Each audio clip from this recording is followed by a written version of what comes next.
Hi, everybody. Morning.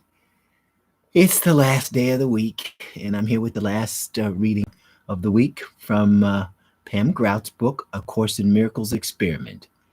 I read from it every day just to kind of give everybody, some information to kind of chew on during the day, and then a lesson that the lesson ends with an exercise that you can do a couple of times during the day that's going to help bring home the message of the reading. So today's reading is called Turning Mr. Hyde Back into Dr. Jekyll. So people show up in our lives as opportunities to reach out in love. In spite of what we see, there is fullness and glory. Our job is to call it forth, to strengthen it, to honor it, pray for its rise. That's a quote from Michelle Longo O'Donnell. You may have heard about Dr. Hugh Lynn.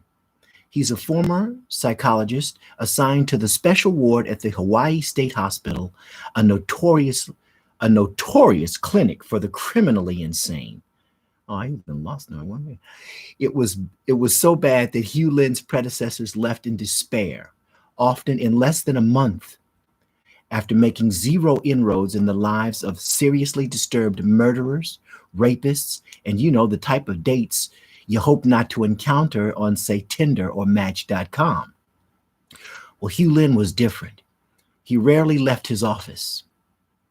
In fact, not once did he meet with any of the inmates, preferring instead to retrieve their files one by one and practice the ancient Hawaiian art of ho'oponopono. Basically, as he explains it, he was healing the part of himself that created such atrocities.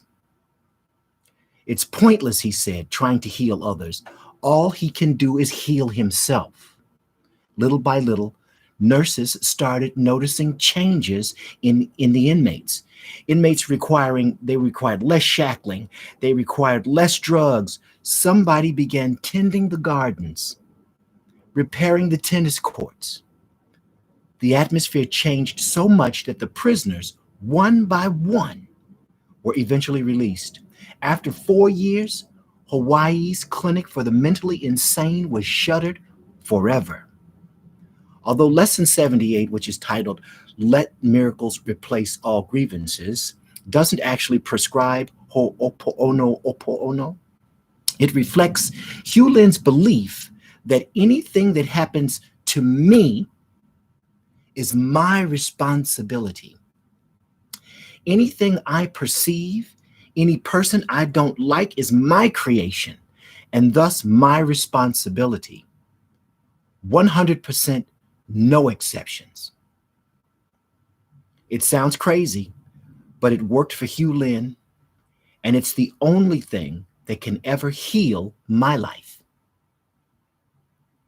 I must first heal my perceptions. The world is a projection of my mind. And today's lesson asks me to choose just one lucky individual and use him or her to heal the planet. This is good. It asks me to turn a single Mr. Hyde back into a Dr. Jekyll. All it requires is saying these shockingly simple phrases: I'm sorry. Please forgive me. I love you. And thank you. These simple phrases can change lives. So go forth today, change someone's life. I love you. Have a great weekend. Namaste.